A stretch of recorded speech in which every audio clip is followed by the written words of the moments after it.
everybody, it's Lucidity. Welcome back to What Not to Do When Studying Abroad. And today I will be talking more about my time 10 years ago when I studied abroad in Osaka in honor of 10 years since I first studied abroad. Stay tuned.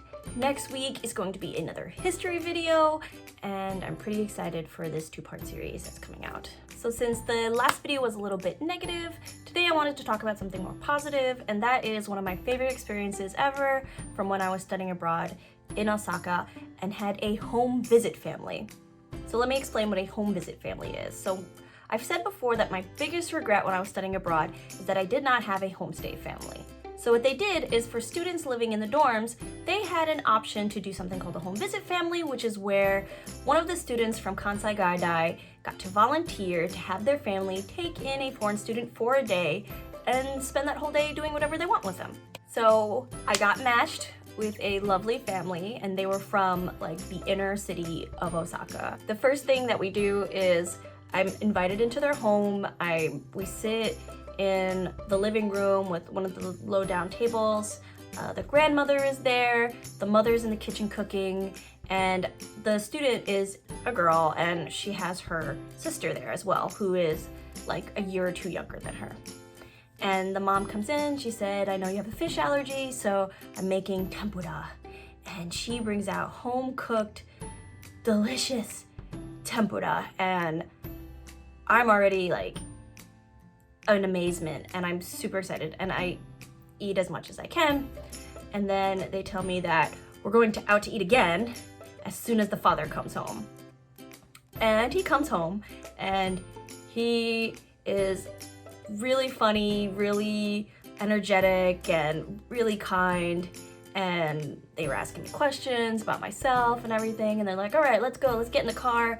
Grandmother stays home, and I guess she helps with the cleaning, and everybody else, the mom, the dad, and the girl and her sister and me, we get into the car and we drive to the center of Osaka. The whole car ride, they are cracking jokes. The father is picking on the daughter because she keeps using Osaka Ben, and they're like, Jessica's not gonna understand your dialect. She doesn't know what you're saying because you're using a really thick Osaka Ben. And the sister and the other girl are fighting with each other, and the mom's laughing and cracking up. So it was a fun car ride. We go to an area called Shinsekai, which I believe translates to New World, but it is a sort of a round. It is a bit shady, but in the center, it's super awesome, and towering over it is Sutenkaku Tower. Now, the first thing that we do is we go on this really long line, and they're telling me, look, this is worth this line. This is the best kushikatsu place in all of Osaka. We promise you this is delicious. So we get there, and when we get inside, they aren't kidding. This is the most delicious, one of the most delicious things I've ever had, and I still, to this day, dream of going back and eating at that kushikatsu spot. After that, we do what you would normally do, and we went to Sutenkaku Tower, which is a super cool tower, and at the top is a thing called Birikin, and he is this little wooden figure, and you're supposed to rub his toes for good luck. So we rubbed his toes, I got me some socks, and had a good time in Sutenkaku Tower. After Sutenkaku Tower, they tell me, once again, we are going to go somewhere to eat. I am not sure why, but they spent this entire time feeding me, and I didn't care because, to be honest, I didn't have a lot of money the past couple of weeks before then, and I wasn't eating a very varied diet anyway because I was still overcoming my picky eating problem. So I was way open to all these new foods that they were showing me, and was super excited to go to yakitori. So yakitori, chicken spot on little skewers. I think, okay, I can do chicken. But I get there, and the menu is almost like completely things of a chicken I've never eaten before. There is like gizzard or neck or intestines, heart, liver, lung, brain. And I'm like, I can't find anything on this menu that I usually eat. There is definitely no chicken breast. I asked them, they were like, no, there's no chicken breast, no white meat. White meat, what's white meat? Yeah, so that was confusing.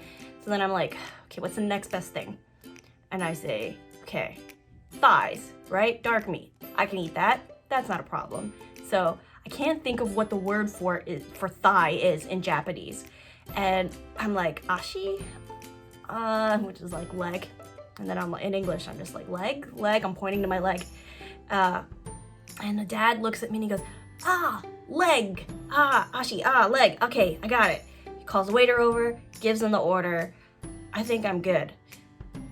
When the waiter comes back, he shows me a plate of like the actual leg of a chicken, like the bony feet of a chicken. Bones. And I guess the look of horror on my face is so transparent that they just started bursting out laughing. They were like, oh, you don't eat that? That was wrong? Like, I guess they could tell that was not what I meant to order. And then I somehow, through the language barrier, we figured out that I wanted like thigh meat, and I was able to find yakitori that I could eat, and it was pretty good. But I thought that was pretty funny as far as miscommunications go. And overall, that experience was just like this really bright spot during a very difficult couple of weeks that I was having. So I really appreciated everything that family did for me that day. And everything that we did are all things that are like in the list of favorite things about Japan ever. Like, Tenkaku Tower is one of my favorite places, Kushikatsu is one of my favorite foods. The whole thing, it just was such a positive memory for me. So that's the end of this video. And if you enjoyed it, I have a couple more left. Not that many, but a couple more left. So please like and subscribe, and you'll see one, not next week, not the week after, but the week after that.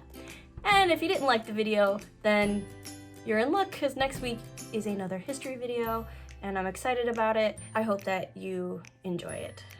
So, that's it.